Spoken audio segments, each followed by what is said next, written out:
Hi guys, and welcome back to the Crawl Room. We're here once again in this wonderful ranty room for all things Formula One. The Belgian Grand Prix has come to a close, and what could be said about that one? Oh God. Unbelievable, wasn't it? How boring was that race in the end when it could have been so much more better had they just started the race early.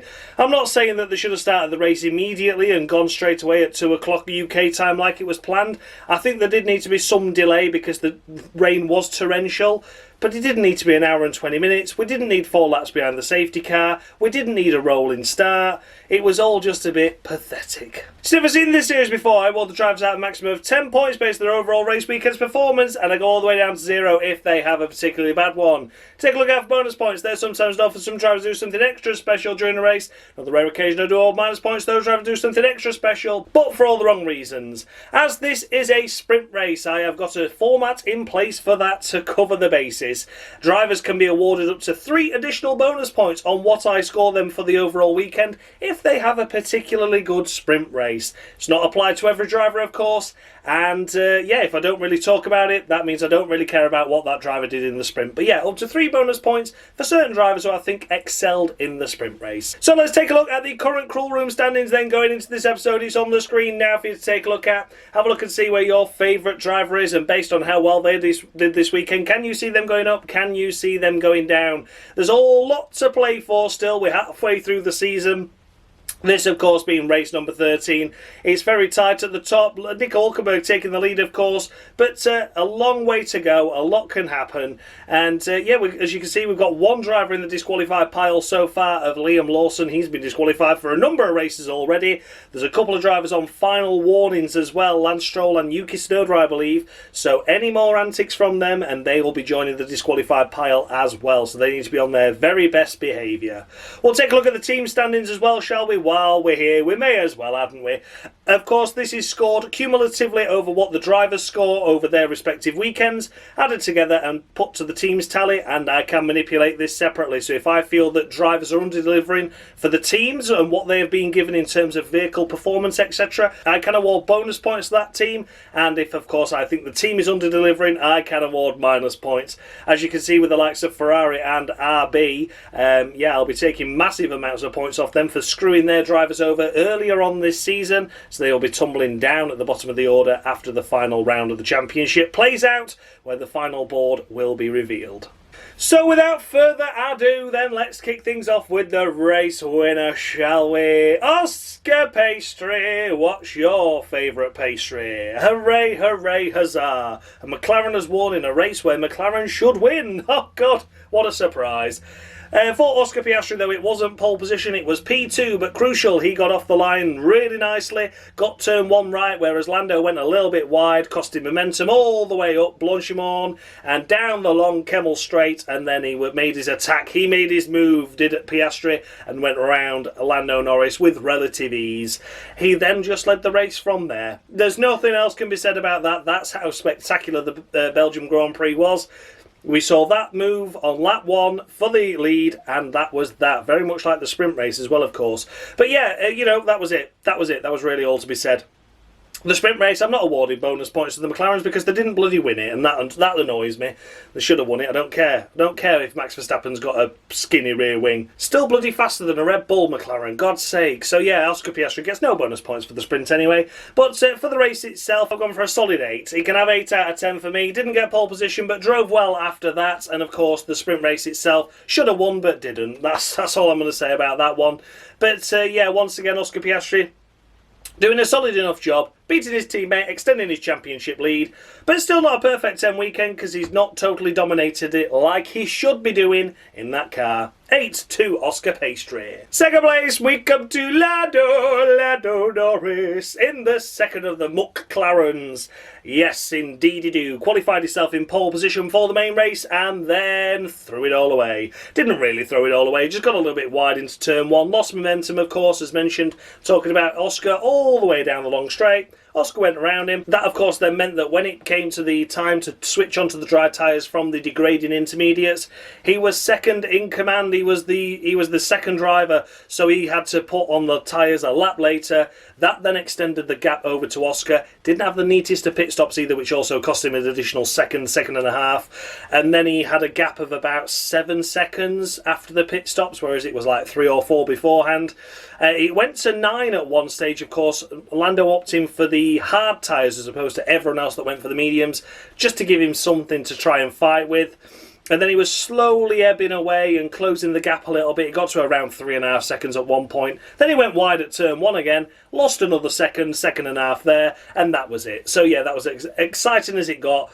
Lando closed Oscar up by 6 seconds over the entirety of the race, and we're like, oh my god, it's closing down. Will the mediums survive on Oscar's car? Will Lando make it last? Will he get those hard tyres through into the lead? No, he won't. He won't, and that's that. So for Lando Norris, it's 7 points. 7 points to Lando. Solid weekend, but again, nothing spectacular. And yeah, took pole position, but didn't bloody win it. So there you go. 7 to Lando. Another solid offering from the McLaren driver. But again, not total domination. And still losing out to his teammate. It's going to be crucial for the championship. You know this, Lando. You need to win. 7 to Lando. Securing third place, we come to La la, oh sacre bleu, sha la la la la. What a fantastic qualifying, getting himself in P3 and then staying in P3 throughout the entirety of that race. Briefly came under attack from Max at certain stages of the race, but he always looked like he was under control and able to maintain that P3 position, and that's exactly what he did do. I don't know what he did in the sprint, I can't remember, so I don't care, so there's no additional bonus points for that. But the main race itself is where the main points are earned, and a P3 finish for that Ferrari is really the best it could do. Those McLarens at one stage were a second a lap faster than the likes of Leclerc and Max Verstappen and George Russell, so you know there's not going to be any competition for Leclerc to manage anything other than a P3 finish, so well done to him. Held off the cars he needed to and only lost out to the cars that were impossible to beat today. It's 9 points. 9 points to Shalala. What a fantastic effort by him this weekend overall. Got some good points in the sprint race, I think, but nothing to write home about. And then the main race itself got itself on the podium, which is a great effort after a great qualifying. 9 to Shalala. Fourth place, we come to Max Verstappen in the Red Bull. Well done, Max. Good result. They're solid. Solid if unspectacular, but got the job done. A P4 finish this weekend. Maybe a P3 was slightly possible. But it's just the way it goes, isn't it? That's how it goes sometimes. This Red Bull is not the fastest car, as we know. Qualifying didn't quite go his way in the main race itself, but for the sprint, it certainly did. He got himself into P2 on the front row and was able to get himself around Oscar Piastri on lap 1, pretty much turn 1 effectively again. Got the toe all the way down the Kemmel Straight and got the job done. Mirror image of what Piastri did to Norris this time around. And yeah, he got the job done, maintained the race win, and got the sprint victory. So that takes him to 12 sprint race wins now, does it? Or 13? He's had a lot of them, hasn't he? But yeah, another sprint race victory. Something nice to write home about in that sense, but then the race itself, P4, couldn't quite get on the podium for the main race itself, but a solid job. So for Max Verstappen, it's going to be 8 points for his overall race weekend's performance. I'm awarding 2 additional bonus points for what he did in the sprint. Holding off those McLarens was a mighty effort, and splitting those in the sprint qualifying was a good result as well. So yeah, it is 2 additional bonus points on top of the 8 I've awarded, giving me a grand total of 10. 10 to Max Verstappen this weekend. A good result, a solid weekend. You know, 20 points is picked up this race weekend overall. I think they'll take that. 10 to Max Verstappen. 5th place, we come to George of the Russell. Watch out for that top 5. Here he is once again, securing another solid top 5 finish. And this time around, he just sort of drove to the means of the car. We didn't see anything overly special of him all weekend long, really. He just did what he could do with the equipment given and brought home a top 5 finish. Picked up a couple of points in the sprint as well, didn't he? No, he didn't pick up any points in the sprint, did he? Because of the poor qualifying that he had, which was out in Q2, and finished outside the points. So yeah, tough shit, George. That was tough race, that. But yeah, the main race itself, of course, where the main points happen, he picked up a P5 finish.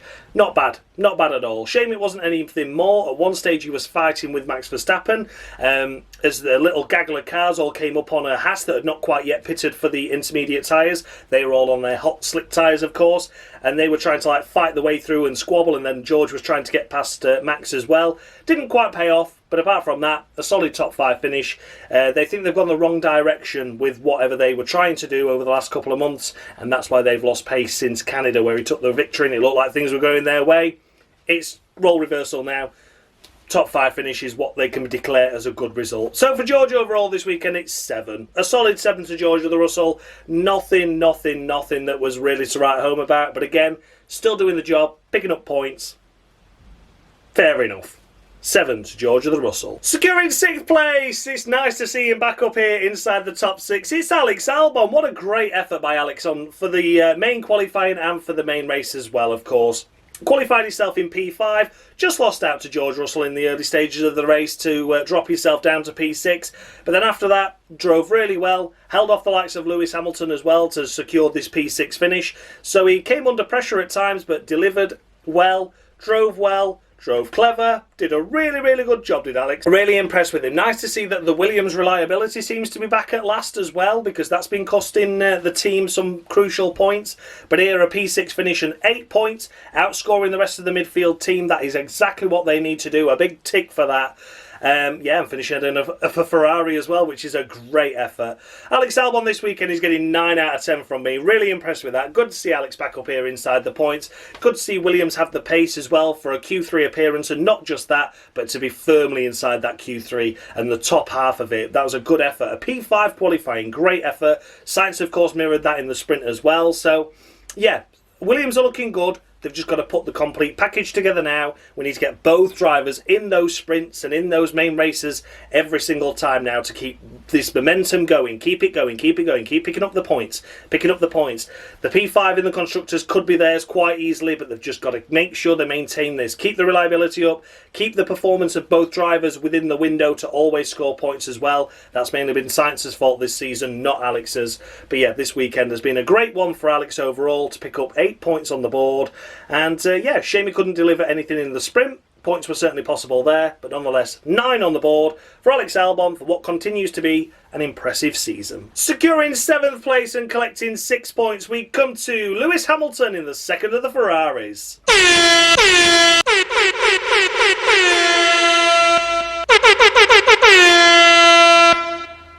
Making my F1 debut in 2011 with the Virgin team, my best finish that season came in my first race, securing 14th. The only other memorable moment I had that year was spinning in the pit lane at Hungary. Sorry. And there we have it. Jerome D'Ambrosio of the week goes the way of Lewis Hamilton. You thought a charge through the field from a out in Q1 and a pit lane start was gonna save you from an of the week, Lewis. I'm afraid it doesn't. Cocked it all up in the sprint qualifying, locked his brakes and span it off on his final push lap. And then in the main qualifying, he abused track limits and knocked himself out of Q1 by having a lap time deleted. The sprint race, of course, he netted nil points, and the main race itself was the early adopter of the medium compound tyres, stopping, which gained him a load of track position, got him inside the points from he was running around in about 14th at the time. He'd made some good overtakes up to that point, then got himself inside the top 10 by the pit stop strategy that he selected and that the team thought was a wise move. Nothing to lose and everything to gain. And here he is finishing P7, but still couldn't get ahead of Alex Albon at any stage of the race. And that was that really. A shame for Lewis Hamilton, but it isn't of the week to him for that because it was a poor weekend overall. His teammate there picking up a podium. Lewis Hamilton just scraping through with a couple of points as a result of a bold strategy option that could have gone either way. It could have really worked or really failed. And this is the result of it really working. And we're still outside the top 5. Not great, very disappointing. And it has to be an of the week for Lewis Hamilton for what has been a difficult day at the office. Once again, P7, not good enough really. Of the week to Lewis Hamilton. Next up we come to Liam Lawson in the first of the Visa Cash App Maxi Tampon RB. Buy one, get one free. Don't forget your Alpha Tauri, your Toro Rosso, your Minardi. Don't you dare. Liam Lawson, of course, disqualified on the Cruel Room anyway and will remain that way for the rest of the season. But have you noticed how well he's been doing since I've disqualified him? He's not been doing a bad job, has he? Not been doing a bad job at all. Liam Lawson this race, qualified well, raced well. His teammate had been in the points as well had he not had his troubles with the car. We'll come to him in a moment. But Liam Lawson didn't put a wheel wrong, drove well, pitted the strategy right, you know. He felt he wanted to stay out on inters, but everyone else was going for slicks, so he's like, yeah, okay, I'll have slicks as well. Stayed inside the top 10, fended off from the likes of Nico Hulkenberg, Gabriel, Bortoleto, which is exactly what he needed to do. Picked up the most amount of points possible. Yeah, loses out to a few points to Williams, but you can't really expect him to be beating the Williams today. That just looked a little bit too quick for them, but yeah, good effort. Disqualified anyway, can't score points. But not a bad job at all by Liam this weekend. Securing 9th place and 2 more points to add to his Formula 1 career total, we come to Gabriel Bortoleto in the first of the State Kick Me Up the Arse Saubers. Good effort this weekend by Bortoleto, it must be said. It's a shame that he missed out on points in the sprint race, qualifying himself in P10 for the sprint and finishing P9 in the sprint. Of course, the sprint race gets you down to P8, so I'm not going to award him any bonus points for that because he didn't quite make it into the points, which was a shame. But yeah, it was certainly possible had he got that sprint race qualifying a little bit better, because he was fighting around with cars that he could have beaten in that session. You got the likes of the 2 Haas's in there, Carlos Sainz. There was options there for him to be able to qualify a little bit higher up and then be able to just race in the position where he qualified, pick up a point or two. So I think maybe a point went missing there for the Sauber squad. But nonetheless, the race itself, qualified himself P10. Here he is finishing in P9. A great effort. That Sauber car is transformed, isn't it? Get 2 decent drivers behind the wheel, Sauber, and look at what happens. Gabriel Bortoleto drove really well, raced inside the top 10 throughout all of the race, apart from when the pit stops worked out. But even then, I think he didn't really drop out of them for very long. But yeah, a great effort by Bortoleto, had some good pace, didn't quite have the pace for Liam Lawson and was tyre managing towards the end, but held off from the likes of Gasly and his own teammate as well. Impressive effort. It's a solid 8. A solid 8 to Gabriel Bortoleto. 2 more points on the board. He felt he got the maximum out of the main race itself. I agree with that as well, to be honest with you. Just a shame he couldn't pick up a point or 2 in the sprint, but that's racing. We live and learn. Still a rookie, but still mightily impressive rookie at that. 8 to Bortoleto. Rounding out the final points paying positions and picking up 1 point un point, we come to Pierre Gasly in the Alpine. Alpine didn't look like they wanted to score any points at all this weekend, did they? After an impressive qualifying for Gasly in the sprint, they then had a water pump issue and had to put it in the pits, and he went out of the sprint race with 2 laps down, just a shakedown then to make sure the car was okay, which it was. But points were possible and didn't happen as a result. There certainly would have been 1 or 2 points for the Alpine squad without that failure there. And then in the main race itself, he was looking like he was going to be the nearly man with a P11 finish, but Hulkenberg pitting towards the end on the closing stages on his degraded mediums meant it elevated him to P10, and that is where he stayed. Came under pressure from the likes of Yuki Tsunoda, Ollie Bearman, but was able to fend them off really, really well. So a nice strategy there by Pierre Gasly, an early adopter of going onto the medium tyres as well, elevating him up the grid a little bit. So yeah, nice effort by Gasly, and for that reason it's 8 points to him. 8 points total. I think he's done a good job. He really has done a good job this race. He delivered what he could. You know, a point in the main race, looked like he could have got a point or 2 in the sprint as well, but that wasn't his fault. So yeah, a solid effort. Nice to see. 8-2. Pierre Gasly. Just outside the points, we come to Ollie Bearman in P11. I think that's the 4th race in a row he's finished P11 now, is it? Something daft like that. Crazy, crazy stuff. But yeah, Ollie Bearman this weekend. What a tough weekend for him. He had problems with the car. He had a power unit issue, which cost him a few places and a load of time on track at a certain stage in the race, and he was ahead of Gasly before that issue, so he could have had P10, maybe P9, had it not been for that problem. It was only a glitch, but it was a glitch that cost him time, and that's racing, isn't it, sometimes. The main qualifying itself, he drove well, just on the fringes of Q3, but didn't quite get in. The sprint qualifying was good though, wasn't it? Got both Haas cars inside the top 10, and got them both double points finish in that sprint race, which was lovely to see. So yeah, Ollie Bearman misses out on points in the main race itself, but for the sprint picked up a couple of points for the Haas team, which is a nice addition to his total. Yeah, the nearly man once again, but not all his own fault this weekend. So it's going to be 6.5 for his main race, and it's going to be 2 additional bonus points for what he did in the sprint. Nice to see him pick up some points. Shame he missed out on 1 point here today, but that's racing. So a total of 8.5 to Ollie Bearman this race weekend overall for what was a solid effort. Little bit unfortunate not to pick up a final points paying position, but at least he's still in the mix, and it was an encouraging race after he's been looking lost, I would say, for a couple of races. But this one, he certainly looks like he was in control.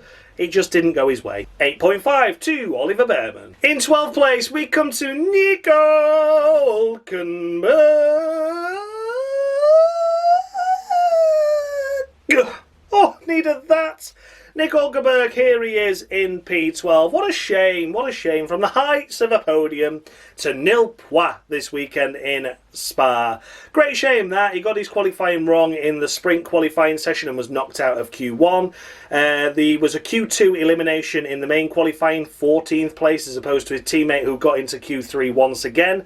Bortoleto, 2 Q3 appearances. Hulkenberg out in Q1 and then out in Q2. The main race itself, though, an early adopter of the medium tyres, pitted the same time as Lewis Hamilton, which worked out really well, got himself into P9. Then Bortoleto looked like he was faster due to the setup that they had on the car. They split the setups. Hulkenberg's race was tailored more towards the wet setup. Bortoleto more on the dry setup. So they swapped positions, and obviously Hulkenberg's car a little bit more draggy, and then it was chewing its tyres, and it got to the stage where they saw a crossover period where it looked like Hulkenberg's tyres had degraded too greatly to be able to defend from Pierre Gasly for that final points paying position where he was running. So they thought, rather than let Gasly catch up, overtake, and then we'll pit Hulkenberg, we may as well pit him while we've still got a bit of a gap. Means it's less time to catch up towards the end of the race. Unfortunately, though, there was just too much to do. He came out in P16 and made a move for P15, 14, 13 and into 12th, but there was just too big of a deficit, unfortunately, for him to be able to get back into the points, and the other cars around him didn't have the degradation that Hulkenberg had. So that was a shame. There was a point paying position there, a P10 on the cards.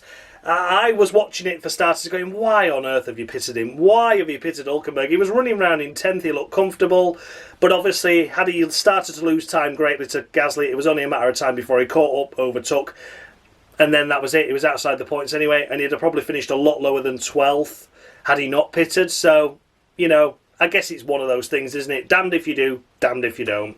6.5 for Nico Hulkenberg this weekend for me. Nothing really great, nothing really wrong though. The sprint qualifying could have been better. The main qualifying could have been better as well. But I think, as with some of these teams and drivers, they went for alternate strategies. Some went for the slick setup, some went for the wet setup. And the way that the FIA just decided to wait until it was basically dry means that the ones that went for more of a wet setup had their race compromised with the higher downforce setups on their car. So that was a shame. But yeah, 6.5 to Nico Hulkenberg. An okay weekend. Nothing special. Looking for some P13, we come to Yuki Tsunoda in the Red Bull. And what a shame to see him here in P13.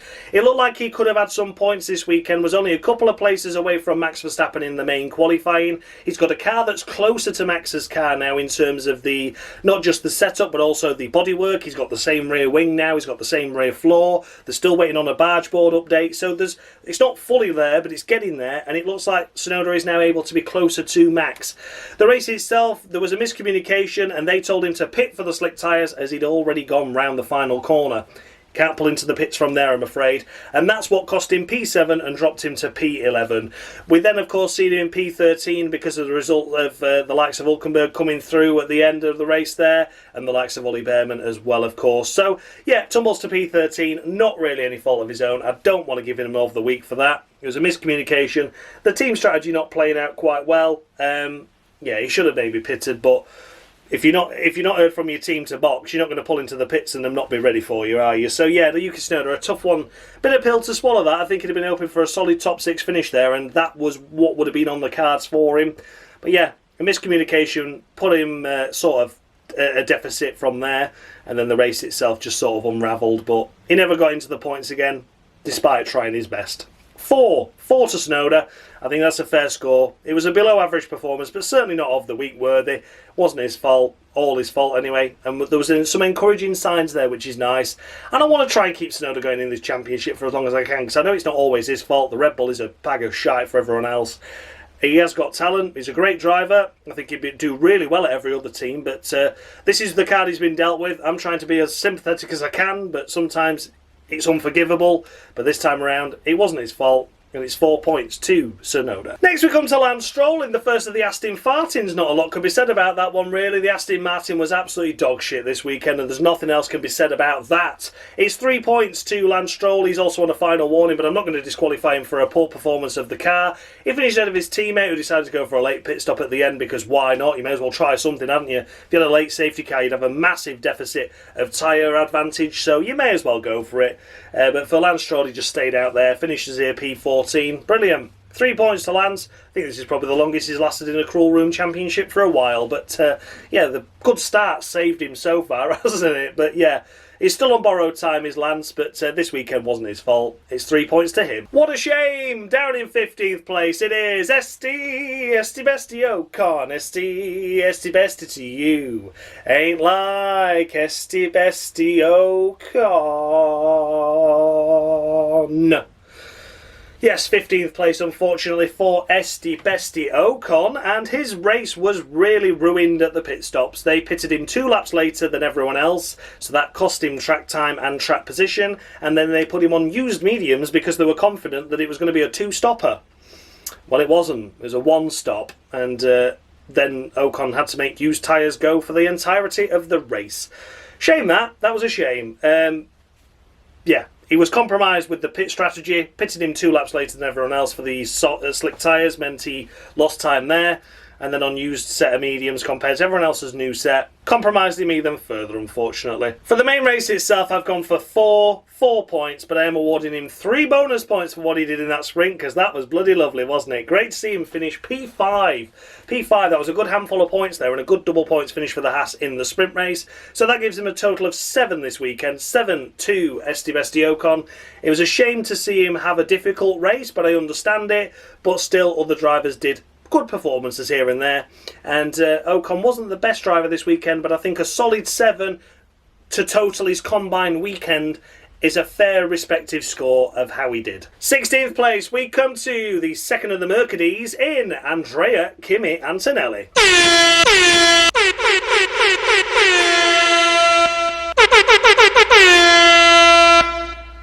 During my only full season within F1, I crossed the line on 16 occasions and only retired from the other 3 due to mechanical problems with the car. Despite my consistency, I was replaced at the end of the year. And there we have it, Jerome D'Ambrosio of the week to Andrea, Kimi, Antonelli. Pretty much for the same reasons as, of course, Lewis Hamilton. Q1 elimination in the sprint, Q1 elimination in the main race itself. And then just didn't do anything in the races either. So yeah, at least Hamilton got some points, but Antonelli was nowhere near him at any point, so it has to be an of the week. Yeah, apparently this is the most impressive rookie we've got on the grid. I'm sorry, look at Hadjar, look at Bortoleto. They're better, they're definitely doing better. Yeah, Antonelli, a weekend to forget really. May as well not bother turning up. That would have been more cost effective for the Mercedes squad because he's delivered no points at all, which is a great shame. So yeah, I'm not saying the car was brilliant this weekend, but it was a Q3 appearance worthy car, and it was certainly a top 5 finisher, but it wasn't in the hands of Antonelli this weekend, who just had a shocker.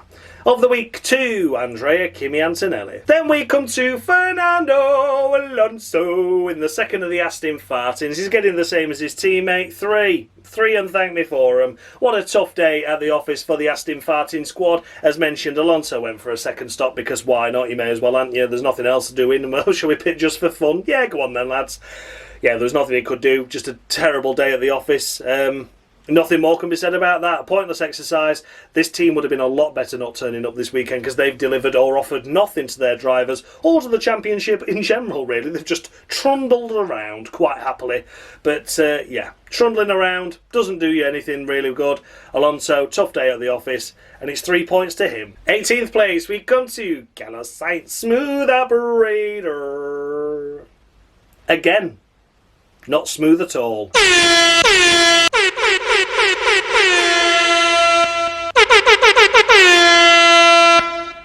I stood in for the band Grosjean in Monza in 2012.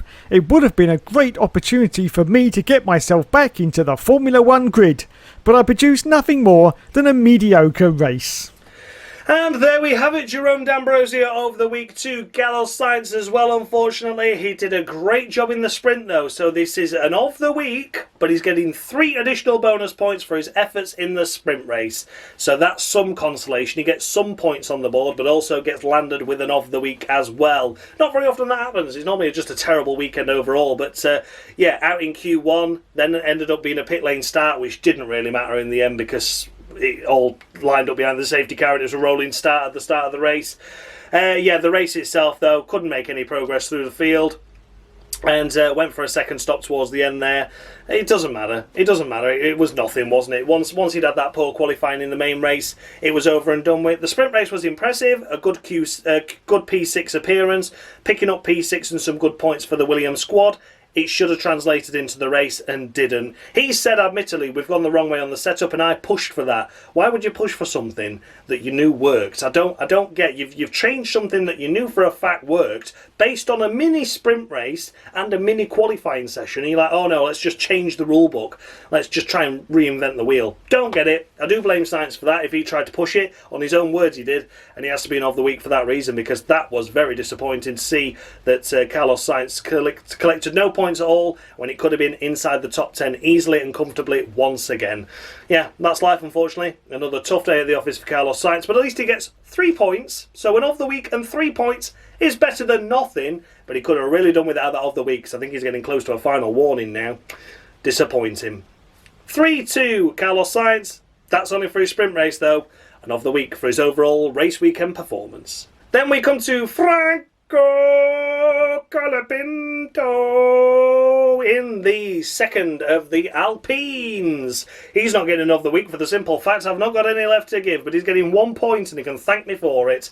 Q1 elimination sprint, Q1 elimination main qualifying, and then in the race itself did nothing. In the sprint race did nothing. I think we saw him at the dizzying heights of about 14th at one stage, and then just tumbled down here to second to last, had another pit stop just because why not.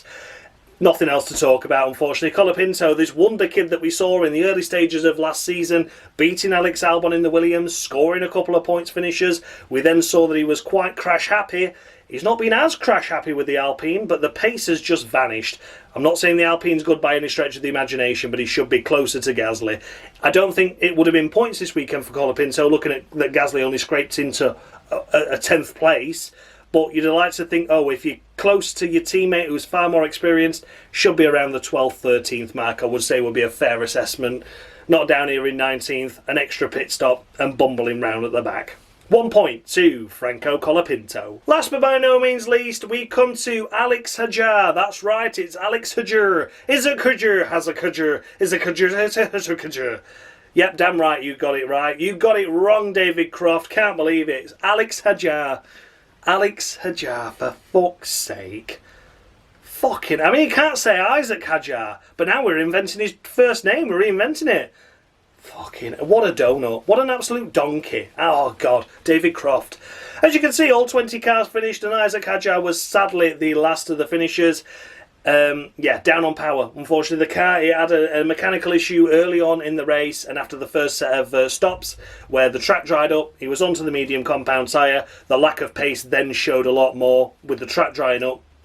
He was unable to offer any defence to anything or anyone and just tumbled down the order from outside the points where he was running in around 7th, 8th area. Tumbled outside the points, dropped to about 14th, 15th, trundled down and then dropped down to the likes of 18th, 19th, then stopped for some more tyres just because he could, just to try something. I don't know, I think they may be thinking, oh, maybe the mediums have gone off, let's put some hards on it, just see if that helps the situation at all. It didn't, unfortunately. It was a mechanical issue with the car that was underlying throughout the early stages of the race, but was exaggerated once the track turned dry.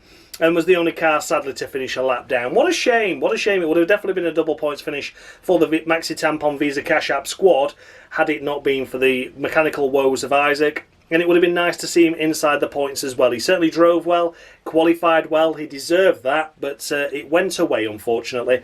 So for that reason, it's 6 points, a solid 6 to Isaac Hadjar. Don't want to be overly critical of him. It's just one of those things, unfortunately. And yeah, I'm sure he'll bounce back stronger, but a race weekend of what could have been netted a P20 and the only car to finish a lap down. Fair play to RB for keeping him going, actually. I suppose it's one of those races where you didn't know anything could have happened. but it didn't. But, you know, he kept going. So fair play to Alex Hadjar for that, David, you dick. And, yeah, 6 points to him. So then, guys, those were the runners and riders of the Belgium Grand Prix. Let me know down in the comment section, just go any drivers too high, any too low. The updated standings with the scores I've just awarded are on the screen now for you to take a look at. Have a look and see where your favourite driver is now after the scores I have just awarded. And like I say, let me know down in the comment section, just go any drivers too high, any too low. It was a mundane race weekend overall, really. A weekend that promised so much with a sprint format. You thought, well, maybe Spa can throw up a few surprises. It was very much line astern. And the main race itself, I think, had they started the race 30 minutes earlier, 45 minutes earlier, as an absolute definite, I would say, was still safe. We could have had half the race in wet conditions, and it could have brought up a few more surprises. We could have seen different drivers inside the top 10 based on what setups the teams and drivers had gone for. But instead, everyone that went for a slightly wetter setup was compromised because they pretty much raced on a dry track, which was very unfortunate and almost seems a little bit like cheating, doesn't it, to me personally? But yeah, nonetheless, not cheating, but certainly manipulation. But yeah, nonetheless, those are the scores. Take a look at them, see where your favourite driver is, and let me know if you agree with where they're in the standings right now. And we'll take a look at the team standings as well, shall we? They're also on the screen for you. Have a good peruse at those. As always, as we know, the collective scores have been added. I am not adding any plus points or deducting any minus points away from those teams just yet. I'm leaving it very much as it was this weekend. As I say, it was very much a split strategy weekend. Some drivers going for slick setup, some going for wet setup, and it worked out for some. It didn't pay out for others.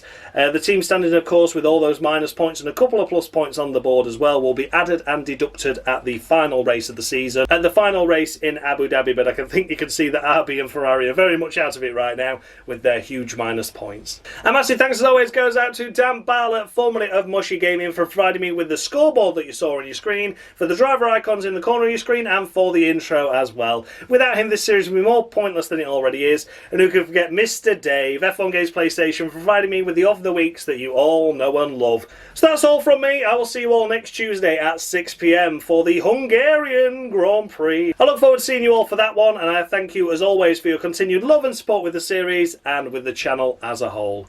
Thanks for watching, guys, and as always, much love.